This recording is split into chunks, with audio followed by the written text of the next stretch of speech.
Item ಯಾವುದೇ ಇರಲಿ try ಮಾಡಿ ಆಚಿ ಚಿಕನ್ ಮಸಾಲಾ. ಆಚಿ ಚಿಕನ್ ಮಸಾಲಾ.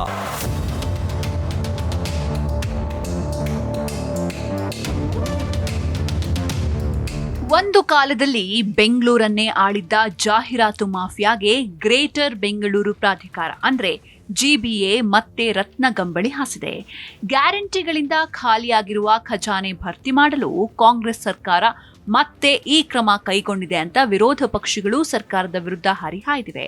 ಹೈಕೋರ್ಟ್ ಕೂಡ ಜಾಹೀರಾತು ಅಳವಡಿಕೆಗೆ ಗ್ರೀನ್ ಸಿಗ್ನಲ್ ನೀಡಿದ್ದು ಸರ್ಕಾರದ ಖಜಾನೆ ಭರ್ತಿ ಮಾಡಲು ಕಾಂಗ್ರೆಸ್ ಮತ್ತೆ ಜಾಹೀರಾತು ಮೊರೆ ಹೋಗ್ತಾ ಇದೆ ಎಂಬ ಆರೋಪಗಳು ಕೂಡ ಕೇಳಿ ಬಂದಿವೆ. ಜಾಹೀರಾತು ಬೈಲಾಗೆ ತಿದ್ದುಪಡಿ ಮಾಡಿ ಹೊಸ ಬೈಲಾದೊಂದಿಗೆ ನಿಯಮ ಜಾರಿ ಮಾಡಲಾಗಿದ್ದು ಈಗಾಗಲೇ ಕಾಯ್ದೆ ತಿದ್ದುಪಡಿ ಮಾಡಿ ಕೋರ್ಟ್ಗೆ ಕರಡು ಪ್ರತಿ ಸಲ್ಲಿಸಲಾಗಿದೆ. ಈ ಕುರಿತಂತೆ ಕಳೆದ ವಾರ ಹೈಕೋರ್ಟ್ ಕೂಡ ತಿದ್ದುಪಡಿ ಕರಡಿಗೆ ಅನುಮತಿ ನೀಡಿದೆ. ಪ್ರತಿ ಚದರಡಿ ಮಾರ್ಗಸೂಚಿ ಆಧರಿಸಿ ದರ ನಿಗದಿ ಮಾಡಲಾಗುತ್ತೆ ಎನ್ನಲಾಗಿದೆ. ಈ ಸಂಬಂಧ ಈಗಾಗಲೇ ಸರ್ಕಾರದಿಂದ ಗ್ರೇಟರ್ ಬೆಂಗಳೂರು ಪ್ರಾಧಿಕಾರ ಅಂದ್ರೆ GBA ಗ್ರೀನ್ ಸಿಗ್ನಲ್ ಪಡೆದಿದ್ದು ಏಪ್ರಿಲ್ನಿಂದ ಹೊಸ ರೂಪದಲ್ಲಿ ಜಾಹೀರಾತು ಬೈಲಾ ಜಾರಿಯಾಗಲಿದೆ ಅಂತ ಹೇಳಲಾಗ್ತಾ ಇದೆ. ಫ್ಲೆಕ್ಸ್ ಬ್ಯಾನರ್ಗೆ ನಿಷೇಧ ಹೇರಿದ್ದ ಕೋರ್ಟ್. ಹೌದು, ವಾಸ್ತವವಾಗಿ ಮೊದಲು ಬೆಂಗಳೂರಿನಲ್ಲಿ ಫ್ಲೆಕ್ಸ್ ಬ್ಯಾನರ್ಗೆ ಹೈಕೋರ್ಟ್ ನಿಷೇಧ ಹೇರಿತ್ತು. ಆದಾಗ್ಯೂ ಹಲವೆಡೆ ಅನಧಿಕೃತವಾಗಿ ರಾರಾಜಿಸ್ತಾ ಇದ್ದ ಜಾಹೀರಾತು ಫ್ಲೆಕ್ಸ್ ಬ್ಯಾನರ್ಗಳ ತೆರವಿಗಾಗಿ GBA ಹಣ ವ್ಯಯಿಸ್ತಾ ಇದೆ. ಹೊಸ ಜಾಹೀರಾತು ನೀತಿಯಿಂದ ಭಾರೀ ಆದಾಯ ನಿರೀಕ್ಷೆ. ಈಗ ಎಲ್ಲಾ ಸಮಸ್ಯೆ ನಿವಾರಣೆಗೆ GBA ಹೊಸ ಜಾಹೀರಾತು ನೀತಿಗೆ ಮುಂದಾಗಿದೆ. ಲಭ್ಯವಿರುವ ಮಾಹಿತಿಗಳ ಪ್ರಕಾರ ಹೊಸ ಜಾಹೀರಾತು ನೀತಿಗೆ ಶಾಸಕರಿಂದಲೂ ಒತ್ತಡ ಹೆಚ್ಚಾಗಿರೋದ್ರಿಂದ GBA ಹೊಸ ಜಾಹೀರಾತು ನೀತಿ ರೂಪಿಸಿ ಸರ್ಕಾರದ ಅನುಮತಿ ಪಡೆದಿದೆ ಎನ್ನಲಾಗ್ತಾ ಇದೆ. ಇನ್ನು ಬೆಂಗಳೂರಿನಲ್ಲಿ ಹೊಸ ಜಾಹೀರಾತು ನೀತಿಯಿಂದ ವಾರ್ಷಿಕ 750 ಕೋಟಿ ರೂಪಾಯಿ ಆದಾಯ ನಿರೀಕ್ಷಿಸಲಾಗಿದೆ. ಹೊಸ ಜಾಹೀರಾತು ನೀತಿಯ ಮಾನದಂಡಗಳೇನು? ಇನ್ನು ಹೊಸ ಜಾಹೀರಾತು ನೀತಿಯ ಮಾನದಂಡಗಳೇನು ಅಂತ ನೋಡ್ತಾ ಹೋಗೋದಾದ್ರೆ, ಮಾರ್ಗಸೂಚಿ ದರದ ಮೇಲೆ ಜಾಹೀರಾತು ಶುಲ್ಕ ನಿಗದಿ, ರಸ್ತೆ, ಸರ್ಕಲ್ ಮತ್ತು ವಲಯವಾರು ಟೆಂಡರ್ಗೆ ಭಾಗವಹಿಸಲು 5 ಲಕ್ಷ ರೂಪಾಯಿ ಶುಲ್ಕ ಪಾವತಿಸಬೇಕು, ಪರಿಸರ ಸ್ನೇಹಿ ಇರುವ ವಸ್ತುಗಳನ್ನ ಬಳಕೆ ಮಾಡಿಕೊಳ್ಬೇಕು, ಅನಧಿಕೃತ ಜಾಹೀರಾತು ಪ್ರದರ್ಶನಕ್ಕೆ ಗುತ್ತಿಗೆ ಪಡೆದ ದರದ 2 ಪಟ್ಟ ದಂಡ, ಅನಧಿಕೃತ ಜಾಹೀರಾತು ತೆರವು ಜವಾಬ್ದಾರಿ ವಲಯ ಆಯುಕ್ತರಿಗಿರುತ್ತೆ.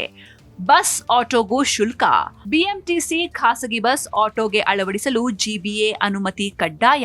ಇನ್ನು ಎಲ್ಲೆಲ್ಲಿ ಜಾಹೀರಾತು ನಿಷೇಧ ಅಂತ ನೋಡ್ತಾ ಹೋಗೋದಾದ್ರೆ, ವಿಧಾನಸೌಧ ಮತ್ತು ಹೈಕೋರ್ಟ್ ಸುತ್ತಮುತ್ತಲಿನ ರಸ್ತೆಗಳು, ಕುಮಾರ ಕೃಪಾ ರಸ್ತೆ, ರಾಜಭವನ ರಸ್ತೆ, ಸ್ಯಾಂಕಿ ರಸ್ತೆ, ಪೋಸ್ಟ್ ಆಫೀಸ್ ರಸ್ತೆ, ಚಾಲುಕ್ಯ ವೃತ್ತ, ಮಹಾರಾಣಿ ಕಾಲೇಜು ರಸ್ತೆ, KR ವೃತ್ತ, ಕಬ್ಬನ್ ಪಾರ್ಕ್, ಲಾಲ್ಬಾಗ್ ಆವರಣ, ನೃಪತುಂಗ ರಸ್ತೆ, ಹಡ್ಸನ್ ವೃತ್ತ, ಅರಮನೆ ರಸ್ತೆ, ದೇವಸ್ಥಾನ, ಗುರುದ್ವಾರ, ಚರ್ಚ್, ಮಸೀದಿಗೆ ಹೋಗುವ ರಸ್ತೆ ಮತ್ತು ಸುತ್ತಮುತ್ತಲಿನ ಪ್ರದೇಶ. ಹೇಗಿರುತ್ತೆ ಜಾಹೀರಾತು ದರ? ಚದರಡಿಗೆ 3,000 ರೂಪಾಯಿಗಿಂತ ಕಡಿಮೆ ದರ ಇದ್ರೆ ಪ್ರತಿ ಅಡಿಗೆ 45 ರೂಪಾಯಿ.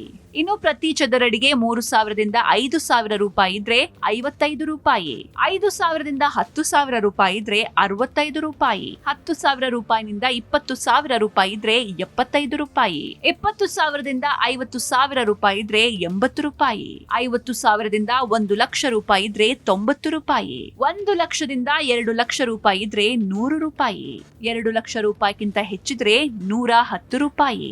ವಾಹನಗಳ ಮೇಲೆ ಹೇಗಿರಲಿದೆ ದರ? ಖಾಸಗಿ ಸಾರ್ವಜನಿಕ ಬಸ್ನಲ್ಲಿ 10 ಅಡಿಗೆ ಅವಕಾಶ, ಪ್ರತಿ ಚದರಡಿಗೆ 50 ರೂಪಾಯಿ ಅಥವಾ ಮಾಸಿಕ 500 ರೂಪಾಯಿ ನಿಗದಿ. ಮೆಟ್ರೋ ರೈಲಿನಲ್ಲಿ ಪ್ರತಿ ಚದರಡಿಗೆ 50 ರೂಪಾಯಿ ಅಥವಾ ಇಡೀ ಬೋಗಿಗೆ 750 ರೂಪಾಯಿ.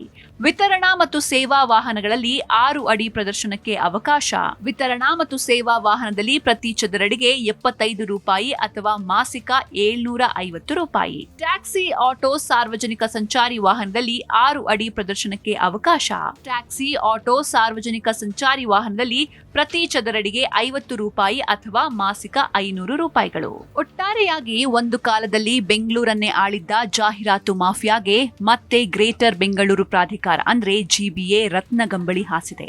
ಗ್ಯಾರಂಟಿಗಳಿಂದ ಖಾಲಿಯಾಗಿರುವ ಖಜಾನೆ ಭರ್ತಿ ಮಾಡಲು ಇದು ಕಾಂಗ್ರೆಸ್ ಸರ್ಕಾರದ ಮತ್ತೊಂದು ಪ್ಲಾನ್ ಅಂತ ವಿರೋಧ ಪಕ್ಷಗಳು ಸರ್ಕಾರದ ವಿರುದ್ಧ ಕಿಡಿಕಾರಿವೆ. ಹೈಕೋರ್ಟ್ ಕೂಡ ಜಾಹೀರಾತು ಅಳವಡಿಕೆಗೆ ಗ್ರೀನ್ ಸಿಗ್ನಲ್ ನೀಡಿದ್ದು ಸರ್ಕಾರದ ಖಜಾನೆ ಭರ್ತಿ ಮಾಡಲು ಕಾಂಗ್ರೆಸ್ ಮತ್ತೆ ಜಾಹೀರಾತು ಮೊರೆ ಹೋಗ್ತಾ ಇದೆ ಎಂಬ ಆರೋಪಗಳು ಕೂಡ ಕೇಳಿ ಬಂದಿವೆ. ಜಾಹೀರಾತು ಬೈಲಾಗೆ ತಿದ್ದುಪಡಿ ಮಾಡಿ ಹೊಸ ಬೈಲಾದೊಂದಿಗೆ ನಿಯಮ ಜಾರಿ ಮಾಡಲಾಗಿದ್ದು, ಈಗಾಗಲೇ ಕಾಯ್ದೆ ತಿದ್ದುಪಡಿ ಮಾಡಿ ಕೋರ್ಟ್ಗೆ ಕರಡು ಪ್ರತಿ ಸಲ್ಲಿಸಲಾಗಿದೆ. ಈ ಕುರಿತಂತೆ ಕಳೆದ ವಾರ ಹೈಕೋರ್ಟ್ ಕೂಡ ತಿದ್ದುಪಡಿ ಕರಡಿಗೆ ಅನುಮತಿ ನೀಡಿದೆ. ಪ್ರತಿ ಚದರಡಿ ಮಾರ್ಗಸೂಚಿ ಆಧರಿಸಿ ದರ ನಿಗದಿ ಮಾಡಲಾಗುತ್ತೆ ಎನ್ನಲಾಗಿದೆ. ಈ ಸಂಬಂಧ ಈಗಾಗಲೇ ಸರ್ಕಾರದಿಂದ ಗ್ರೇಟರ್ ಬೆಂಗಳೂರು ಪ್ರಾಧಿಕಾರ ಅಂದ್ರೆ ಜಿಬಿಎ ಗ್ರೀನ್ ಸಿಗ್ನಲ್ ಪಡೆದಿದ್ದು, ಏಪ್ರಿಲ್ನಿಂದ ಹೊಸ ರೂಪದಲ್ಲಿ ಜಾಹೀರಾತು ಬೈಲಾ ಜಾರಿಯಾಗಲಿದೆ.